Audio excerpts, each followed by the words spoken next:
Company organisation, joint stock company, meaning of company, company का मतलब क्या होता है?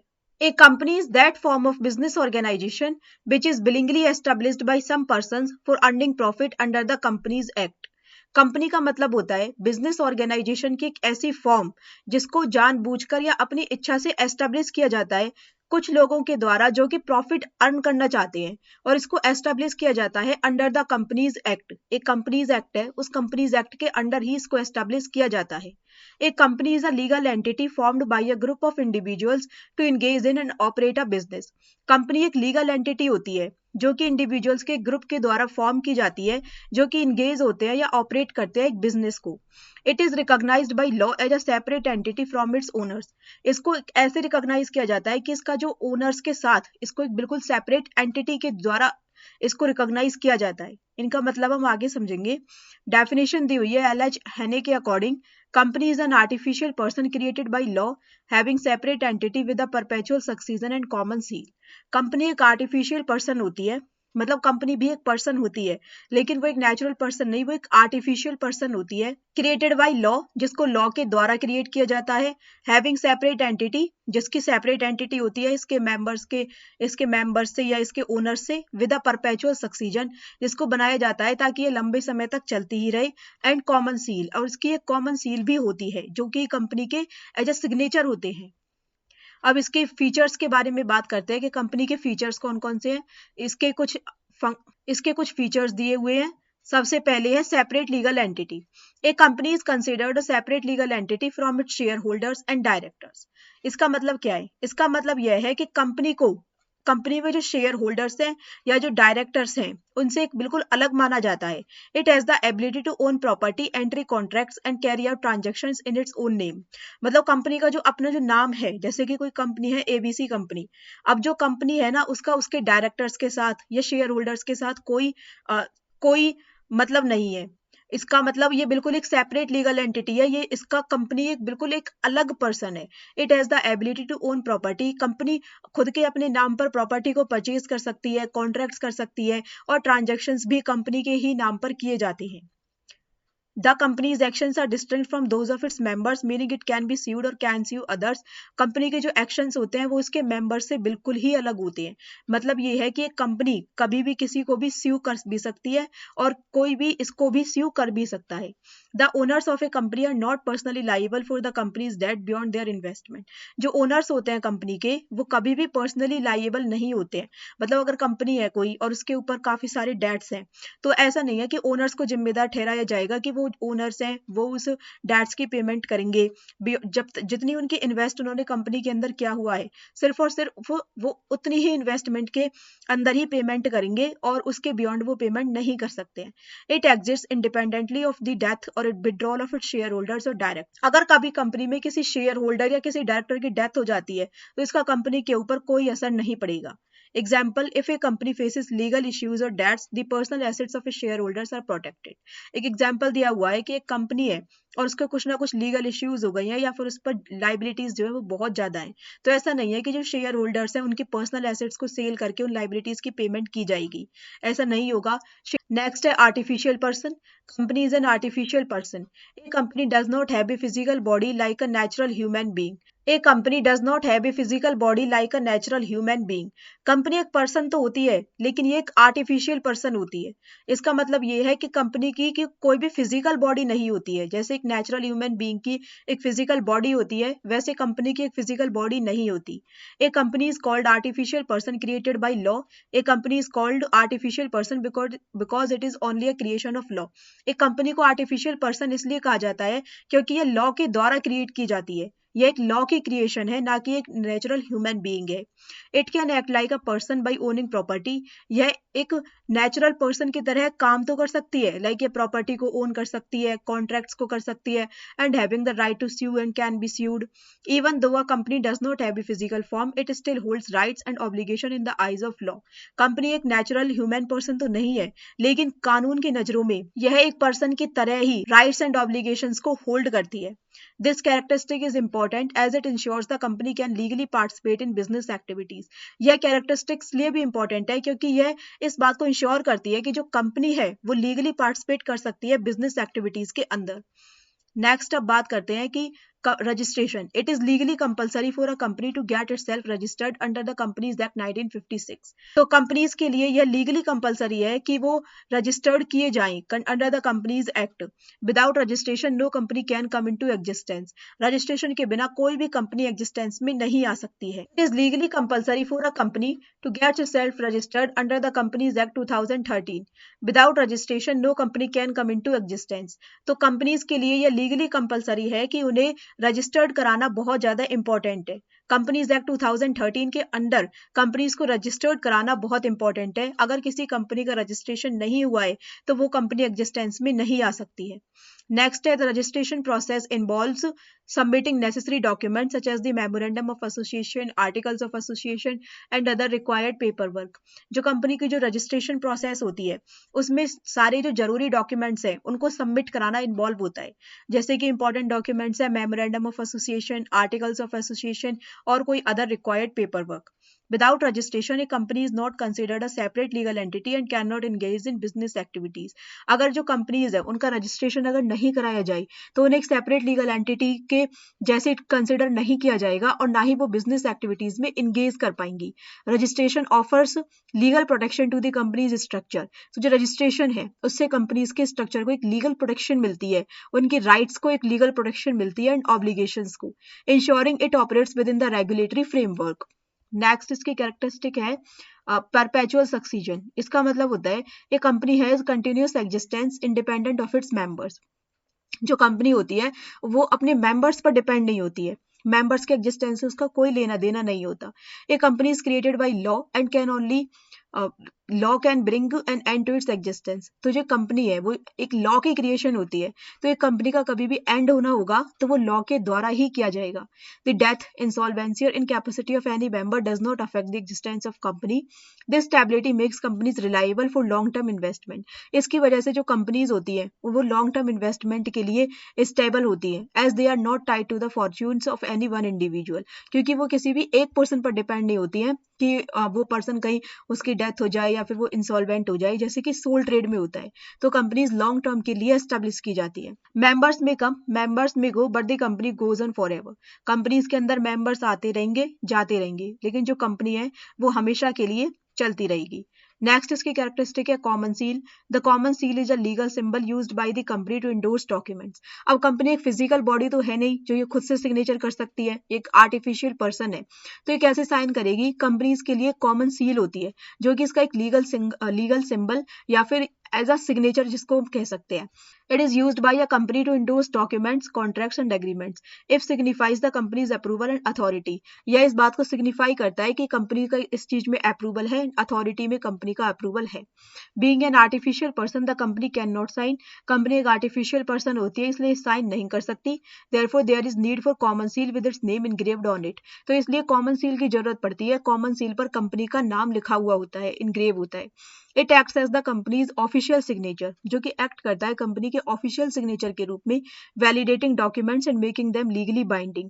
डॉक्यूमेंट्स को वैलिडेट कराता है जो और उन्हें लीगली बाइंड कराता है। The common seal is typically kept in a secure place. जो ये कॉमन सील होती है यह ज्यादातर एक सिक्योर प्लेस पर रखी जाती है एंड ओनली अथोराइज्ड इंडिविजुअल्स। और जो कंपनी के जो अथोराइज्ड इंडिविजुअल्स होते हैं जैसे कि कंपनी डायरेक्टर्स, वो ही इसे यूज कर सकते हैं। नेक्स्ट इसकी कैरेक्टरिस्टिक है transferability of shares. The capital of the company is divided into shares. Company की जो कैपिटल होती है, जो पूंजी होती है, उसको शेयर्स में डिवाइड किया जाता है। The shares of the company are freely transferable by its members. अब मान लो कि मैं एक कंपनी है और मैं उस कंपनी की मेंबर हूँ, तो मेरे पास उस कंपनी के शेयर्स हैं, तो मैं क्या कर सकती हूँ, अगर मैं उस शेयर्स को किसी और पर्सन को दे देती हूँ तो अब उस कंपनी के मेंबर मैं नहीं हूँ, उस कंपनी का मेंबर अब वो पर्सन है जिसको मैंने ये शेयर्स दे दिए हैं, ट्रांसफर कर दिए हैं। A shareholder is free to withdraw his membership from the company by selling his shares. तो जो शेयर होल्डर होता है यह अपनी मेंबरशिप को विड्रॉ करने में फ्री होता है। जो शेयर होल्डर होता है वो कभी भी अपनी मेंबरशिप को छोड़ सकता है किसी भी कंपनी से। अब जब वो अपने शेयर्स को सेल कर देगा उसके बाद वो उस कंपनी का मेंबर नहीं रह जाएगा। In public companies shares are usually listed on stock exchange allowing easy buying and selling of shares. जो पब्लिक कंपनीज होती हैं उनके जो शेयर्स होते हैं वो स्टॉक एक्सचेंजेस पर लिस्टेड होते हैं, जिसकी वजह से उन शेयर्स को बाई करना और सेल करना आसान होता है। Private companies may have restrictions on the transfer of shares, such as the need for approval from other shareholders or directors. जो प्राइवेट कंपनीज होती है ना, उनके लिए थोड़ा डिफिकल्ट होता है कि उन पर रिस्ट्रिक्शंस होती हैं कि वो अपने शेयर्स को ट्रांसफर नहीं कर सकती, such as the need for approval from other shareholders और डायरेक्टर्स। अगर उन्हें अपने शेयर्स को ट्रांसफर करना है तो इसके लिए उन्हें और जो शेयर होल्डर्स हैं उनके अप्रूवल की नीड होगी और जो डायरेक्टर्स हैं उनके अप्रूवल की नीड होगी। नेक्स्ट इसकी कैरेक्टरिस्टिक है लिमिटेड लाइबिलिटी। लिमिटेड लाइबिलिटी का मतलब होता है shareholders personal asset are not at risk for the company's debts. Company के जो डेट्स है, जो रिस्पॉन्सिबिलिटीज है, उनको पे करने के लिए किसी भी शेयर होल्डर के पर्सनल एसेट्स को क्लेम नहीं किया जा सकता। Shareholders are only liable for the debts of the company up to the amount unpaid on their shares which offers them protection. Shareholders होते हैं वो केवल और केवल कंपनी के डेट्स के केवल वहां तक लाइबल होते हैं जहां तक उनका अमाउंट अनपेड रह गया है किसी शेयर में। In case of company bankruptcy, shareholders can lose the value of their shares, but their personal assets are protected. अगर कभी कंपनी बैंकरप्ट हो जाती है और किसी शेयर होल्डर ने उस कंपनी के शेयर्स लिए हुए हैं तो उनके जो शेयर की जो वैल्यू है वो तो कुछ नहीं रह जाएगी, लेकिन उनकी जो पर्सनल एसेट्स हैं लाइक होम्स और सेविंग्स वो उस टाइम पर प्रोटेक्टेड रहेंगी। इसमें एक एग्जांपल दिया हुआ है, एक पर्सन है, उसने 1000 शेयर्स लिए हुए हैं और एक शेयर की वैल्यू है 10 रुपए, तो टोटल उसने 10,000 रुपए के शेयर एक कंपनी के ले रखे हैं। तो अगर कंपनी कभी भी बैंकरप्ट हो जाती है तो वो केवल और केवल 10,000 रुपए तक ही लाइबल होगा, उससे ऊपर वो 1 रुपए का भी लाइबल नहीं होगा। तो कंपनी के जो शेयर होल्डर्स होते हैं उनकी लाइबिलिटी लिमिटेड होती है। नेक्स्ट इसकी कैरेक्टरिस्टिक है risk bearing. In sole trade all the risk have to be borne by a single individual. जब सोल ट्रेड था तो सोल ट्रेड में जितने भी रिस्क थे वो एक सिंगल इंडिविजुअल के द्वारा उठाए जा रहे थे। While in partnership only a few individuals face the risk. जब हमने पार्टनरशिप की बात की थी तो उस टाइम पर कुछ इंडिविजुअल्स उस रिस्क को फेस कर रहे थे, लेकिन कंपनी में क्या होता है, कंपनी में जितना भी रिस्क होता है वो जितने भी शेयर होल्डर्स होते हैं उन सब में डिवाइड हो जाता है and nobody feels the burden. इससे कि किसी को भी बर्डन फील नहीं होता। Risk bearing is fundamental to the business environment as it drives investment and motivates managers to act in the company's best interest. Risk bearing he business environment का fundamental है क्योंकि यह कंपनीज के best interest के लिए managers को motivate करता है। While shareholders assume the risk of capital loss, their liability is limited, meaning they will not be personally liable for the company's debts. लेकिन जो शेयर होल्डर्स का जो रिस्क होता है तो केवल और केवल उनके कैपिटल लॉस का ही रिस्क होता है, उनकी लाइबिलिटी लिमिटेड होती है जिससे कि उनके पर्सनल एसेट्स सेफ रहती हैं। अब बात करते हैं इसकी मेरिट्स या एडवांटेजेस के बारे में कि जॉइंट स्टॉक कंपनी के फायदे या एडवांटेजेस क्या क्या हैं। इसकी कुछ एडवांटेजेस दी हुई है। सबसे पहली इसकी एडवांटेज है limited liability. The liability of the members of the company is limited to the extent of their share capital contribution in the company. Company में जो कंपनी के मेंबर्स होते हैं उनकी लाइबिलिटी केवल और केवल उनकी शेयर कैपिटल कंट्रीब्यूशन तक ही रहती है। The limited liability attracts many people to invest their money in company form of business. तो ये कंपनी की एक एडवांटेज होती है जिसकी वजह से जो लिमिटेड लाइबिलिटी होती है वो ज्यादा से ज्यादा लोगों को मोटिवेट करती है, उनको अट्रैक्ट करती है कि वो अपना पैसा कंपनीज में इन्वेस्ट कर सकते हैं। As in case of loss, क्योंकि अगर कभी कंपनी में लॉस हो भी जाता है तो क्रेडिटर्स उनकी पर्सनल प्रॉपर्टी को क्लेम नहीं कर सकते। नेक्स्ट इसकी एडवांटेज है large amount of capital. The biggest advantage of company form of business is that it can collect a large amount of capital by issuing of shares to the general public. तो ये companies के लिए easy हो जाता है कि अगर उन्हें लार्ज अमाउंट में कैपिटल चाहिए तो वो शेयर्स को इश्यू करके जनता से भी पैसे को ले सकते हैं। The people having small savings can also by the shares of the company because the value of share is very small. तो क्या होता है, जो शेयर की जो वैल्यू होती है वो बहुत कम होती है, जिसकी वजह से जो लोग जिनके पास स्मॉल सेविंग्स भी है वो भी किसी भी कंपनी के शेयर होल्डर बन सकते हैं। Apart from share capital the company can collect funds by raising loans. Share capital के अलावा जो कंपनीज होती हैं वो लोन्स को भी रेज कर सकती है from financial institutions and bye issue of debentures and other securities. तो कंपनी के पास काफी सारे टूल्स होते हैं जिनके थ्रू कंपनी के पास एक लार्ज अमाउंट ऑफ कैपिटल रहता है। नेक्स्ट इसकी एडवांटेज है continuity. The company form of business enjoys perpetual succession. As it has separate existence, it is formed by law and can end by legal procedure of winding up only. तो जो company होती है वो हमेशा चलती रहती है क्योंकि इसका सेपरेट एग्जिस्टेंस होता है। किसी भी मेंबर की डेथ होने से या उनके इंसॉल्वेंट होने से कंपनी पर कोई असर नहीं पड़ता क्योंकि ये लॉ के द्वारा बनाई जाती है, लॉ ही इसको वाइंड अप करा सकता है। तो इसलिए कंपनी की कंटिन्यूटी हमेशा रहती है। नेक्स्ट इसकी एडवांटेज है growth and expansion. In company form there is more scope for growth and expansion. Company form में ज्यादा से ज्यादा स्कोप होता है उसको ग्रो होने में या उसको एक्सपेंड होने में। The company has large financial resources and there rate of profit is also high. Company के पास ज्यादा से ज्यादा फाइनेंशियल रिसोर्सेज होते हैं, तो इसकी वजह से जो रेट ऑफ प्रॉफिट होता है कंपनी का वो भी ज्यादा होता है। They can easily use large amount of accrued और retain profit for expansion and growth. तो जब कंपनी के पास जितने भी फाइनेंशियल रिसोर्सेज होते हैं वो उनको इजिली यूज कर सकती है अगर कंपनी कभी भी अपने आप को एक्सपेंड कराना चाहती है या फिर वो ग्रोथ चाहती है। Public confidence, joint stock companies are required to follow strict regulations and maintain transparency in their operation. जो जॉइंट स्टॉक कंपनीज होती है उनके लिए बहुत जरूरी होता है कि वो स्ट्रिक्ट रेगुलेशंस एंड ट्रांसपेरेंसी को मेंटेन करके रखें। Financial statements are audited and disclosed publicly. तो जो फाइनेंशियल स्टेटमेंट्स होते हैं कंपनीज के उनको पब्लिकली ऑडिट और डिस्क्लोज किया जाता है। And companies listed on stock exchange gain additional credibility. This transparency builds trust among investors, creditors and the general public. तो इसकी वजह से जनरल पब्लिक के बीच में, क्रेडिटर्स के बीच में, इन्वेस्टर्स के बीच में एक ट्रांसपेरेंसी रहती है, enhancing the company's reputation and market standing. Next इसकी एडवांटेज है easy transferability of shares. The shares of the company can be easily bought and sold in the market. If the owner of share is in need of cash he can easily sell the shares and get cash. अगर किसी person ने एक company के shares लिए हुए हैं और उसे एक वक्त पर पैसों की नीड है तो वो अपने शेयर्स को इजीली सेल कर सकता है एंड उसके बदले में वो पैसे ले सकता है। The easy transferability of shares brings liquidity of investment. At any time the share investment can be converted into cash and the same amount can be used to buy the shares of other company। कोई person चाहता है कि उसने company ए के shares लिए हुए हैं लेकिन वो कंपनी बी के शेयर खरीदना चाहता है तो वो उसी टाइम पर कंपनी ए के शेयर्स को सेल कर सकता है और उन पैसों से कंपनी बी के शेयर्स को परचेज कर सकता है। नेक्स्ट इसकी एडवांटेज है social responsibility. Large companies generally perform social responsibilities bye contributing a large fund for welfare activities. जो बड़ी बड़ी जो कंपनीज होती हैं वो सोशल रिस्पॉन्सिबिलिटीज को परफॉर्म करती है। वो क्या करेंगी, वो लार्ज फंड को कंट्रीब्यूट करती है for welfare activities such as establishing schools को एस्टेब्लिश करती है, कॉलेज को एस्टेब्लिश करती है, हॉस्पिटल्स को, ट्रेनिंग सेंटर्स को एक्सेट्रा।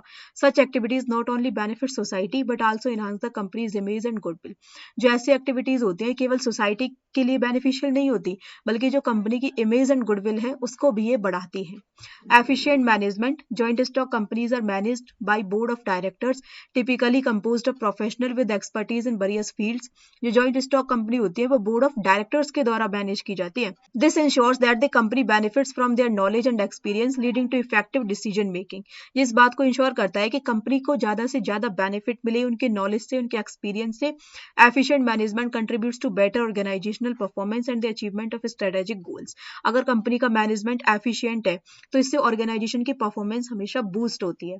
अब बात करते हैं कि कंपनी की लिमिटेशंस या फिर उसकी हानियां क्या क्या हैं। तो सबसे पहले lengthy and expensive legal procedure. Incorporation involves complex legal formalities. Companies की जो लीगल फॉर्मेलिटीज होती हैं वो बहुत ज्यादा कॉम्प्लेक्स होती हैं एंड इसका जो इनकॉर्पोरेशन, इसको एस्टेब्लिश करना भी आसान नहीं होता है। उसमें काफी सारी लीगल फॉर्मेलिटीज इन्वॉल्व होती है। High cost for registration, compliance and reporting. जो रजिस्ट्रेशन की जो कॉस्ट होती है वो बहुत हाई होती है, कंप्लाइंस की कॉस्ट काफी हाई होती है एंड रिपोर्टिंग की कॉस्ट भी काफी हाई होती है। नेक्स्ट इसकी लिमिटेशन है लैक ऑफ मोटिवेशन, मतलब मोटिवेशन की कमी होना। Ownership and management are separate. जो ओनरशिप होते हैं, जो मैनेजमेंट है, दोनों सेपरेट है। अगर कंपनी के प्रॉफिट्स बढ़ेंगे तो जितने भी शेयर होल्डर्स हैं सबके बीच में इक्वली इनको डिस्ट्रीब्यूट किया जाएगा। इसकी वजह से मैनेजमेंट या ओनर्स उसके लिए ज्यादा मोटिवेटेड नहीं रहते हैं। There is no direct relationship between the efforts and reward. The increase in company's profit will not increase the income of managers. अगर कंपनी के प्रॉफिट इंक्रीज होंगे तो इसका मतलब ये नहीं है कि मैनेजर्स की इनकम भी इंक्रीज होगी। इसकी वजह से वो ज्यादा से ज्यादा मोटिवेटेड नहीं होते हैं कंपनी को आगे बढ़ाने। नेक्स्ट इसकी लिमिटेशन है delay in decision making. Decisions often require approval from multiple levels of management and the board. जब कभी भी कंपनी में डिसीजन लिया जाता है तो ये बहुत सारे मैनेजमेंट के मल्टीपल लेवल से इसको अप्रूव कराना होता है, तो इसकी वजह से डिसीजन मेकिंग में देरी हो जाती है। It slows down the response to market changes. Market में कोई चेंज आया है तो उसके अकॉर्डिंग कोई डिसीजन लेना है कंपनी में, लेकिन अब उस डिसीजन को अप्रूव कराने के लिए मैनेजमेंट के मल्टीपल लेवल्स से अप्रूवल चाहिए होगी। तो उस अप्रूवल में अगर देरी हो जाएगी तो इसकी वजह से मार्केट चेंजेस हो सकता है वो बहुत आगे बढ़ जाए, तो it slows down the response to market changes. Next इसकी लिमिटेशन है excessive government control. Government control बहुत ज्यादा होता है कंपनीज में। Strict regulations, frequent audits and compliance requirements, the legal interference in day to day operations result in lack of secrecy and a lot of time and money is spent. जितना भी legal interference होता है उसकी वजह से company में बिल्कुल भी सीक्रेसी नहीं होती है और कंपनीज का बहुत सारा टाइम एंड मनी भी इन चीजों में स्पेंड हो जाता है। नेक्स्ट इसकी लिमिटेशन है conflicts of interest. In company, various groups of people are involved, such as shareholders, debenture holders, employees, directors, etc. Each group has different interest. Company में बहुत सारे people के बहुत सारे ग्रुप्स इन्वॉल्व होते हैं, सच एज शेयर होल्डर्स हैं, debenture holders हैं, एम्प्लॉयज हैं, डायरेक्टर्स हैं, सबके अलग अलग इंटरेस्ट होंगे। तो इसके बेसिस पर उनमें हमेशा एक कंफ्लिक्ट रहता है उनके इंटरेस्ट के बीच में। For example, debenture holders want their rate of interest to increase whereas share holders want to reduce it so that left over income is more.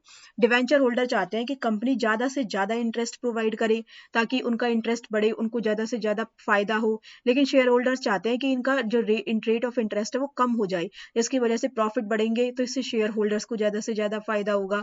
So there is possibility of conflict between various groups. इसकी वजह से सभी groups में conflict हो जाता है। Social levels, a company has large financial resources as it disposal, so there are chances of concentration of wealth in the hands of few और monopolistic activities. हो सकता है कि कंपनी में कभी सोशल लेवल्स भी हो जाएं, क्योंकि कंपनी के पास लार्ज फाइनेंशियल रिसोर्सेज होते हैं, तो इसकी वजह से हो सकता है कि मोनोपोलिस्टिक एक्टिविटीज को बढ़ावा मिले, may lead to exploitation of consumers और एम्प्लॉयज। अगर कंपनी में कोई भी सोशल लेवल हो रहा है तो इसकी वजह से कंज्यूमर्स और एम्प्लॉय का भी एक्सप्लॉयटेशन होता है। नेक्स्ट है इसकी limitation unhealthy speculations. Share prices में fluctuate due to market rumours और मैनिपुलेशंस। मार्केट रूमर्स के कारण भी जो शेयर के जो प्राइसेस है वो फ्लक्चुएट करते रहते हैं। It increases financial instability and investor risk. इससे जो इन्वेस्टर्स का रिस्क है वो भी बढ़ता है, फाइनेंशियल इनस्टेबिलिटी भी इससे इंक्रीज होती है। Difficulty in winding up, closure of companies a lengthy and complicated legal process. Company को फॉर्म करना भी बहुत ज्यादा कॉम्प्लिकेटेड होता है एंड कंपनी को वाइंड अप करना भी एक लीगल एंड लेंथी प्रोसेस है। It involves liquidation, asset distribution, regulatory approvals. इसके लिए काफी सारे अप्रूवल्स की नीड होती है, एसेट्स के डिस्ट्रीब्यूशन। सो कंपनीज को वाइंड अप करना भी काफी डिफिकल्ट होता है। नेक्स्ट अब बात करते हैं कि कंपनीज के टाइप्स या प्रकार कौन कौन से हैं। कंपनी दो प्रकार की होती है, first is private company, second is public company. Private company क्या होती है?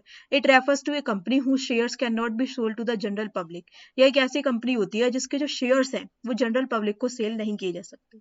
अब पब्लिक कंपनी क्या होती है? पब्लिक कंपनी वो कंपनी होती है जिसके जो शेयर्स हैं वो जनरल पब्लिक को फ्रीली सेल किए जा सकते हैं।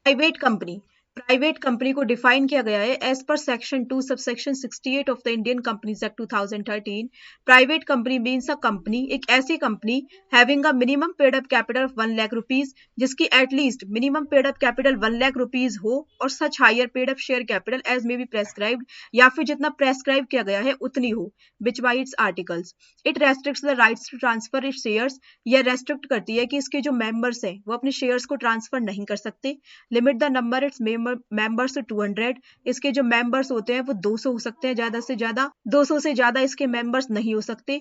Provided that where 2 or more persons holds 1 or more share in company joining, they shall for the purpose of this clause stated single member, and provided further that the persons who are in the employment of company shall not be included in the number of members।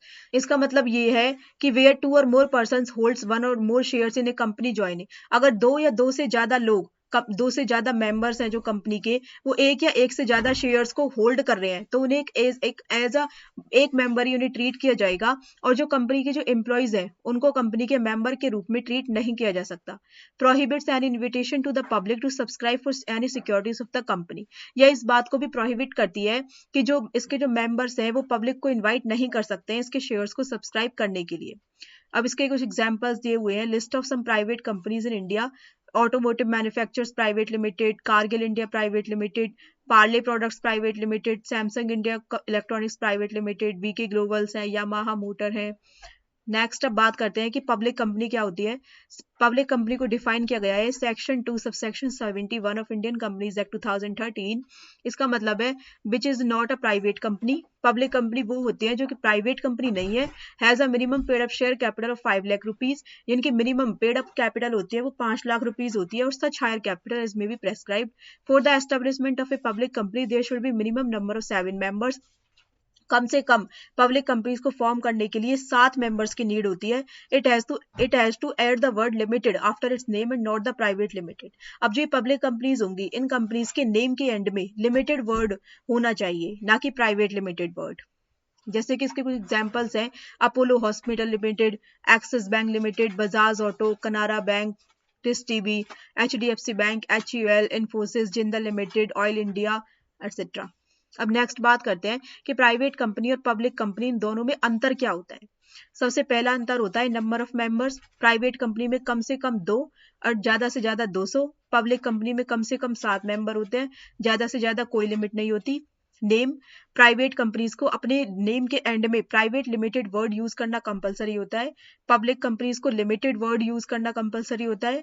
Number of directors, private company में कम से कम 2 director होने चाहिए and public company में कम से कम 3 directors होने चाहिए. Invitation to public, private companies invite नहीं कर सकती हैं पब्लिक को शेयर्स को इश्यू करते टाइम, और जो पब्लिक कंपनीज हैं वो पब्लिक को इनवाइट कर सकती है. ट्रांसफर ऑफ शेयर्स, ये जो प्राइवेट कंपनीज होती है इनको फ्रीडम नहीं होती है कि अपने शेयर्स को ट्रांसफर कर सके, जबकि पब्लिक कंपनी पर कोई रिस्ट्रिक्शन नहीं होती. इसके मेंबर्स जब चाहें अपने शेयर्स को तब वो ट्रांसफर कर सकते हैं. Issue of prospectus, private company can not issue prospect and statement of leave of prospectus. जो प्राइवेट कंपनीज होती है वो कोई भी प्रोस्पेक्टस इश्यू नहीं करती, लेकिन पब्लिक कंपनीज के लिए ये असेंशियल होता है. Statutory meeting, it is not necessary for it to call statutory meeting. Private company के लिए जरूरी नहीं होता कि एक स्टैच्यूटरी मीटिंग रखे, लेकिन पब्लिक कंपनीज के लिए जरूरी होता है. Right of giving loan to directors, it can give loans to directors without the permission of central government. ये सेंट्रल गवर्नमेंट के परमिशन के बिना डायरेक्टर्स को लोन दे सकती है. It is important to get prior approval of the central government to give loans to directors. इसमें directors को लोन देते टाइम सेंट्रल गवर्नमेंट की अप्रूवल की नीड होती है.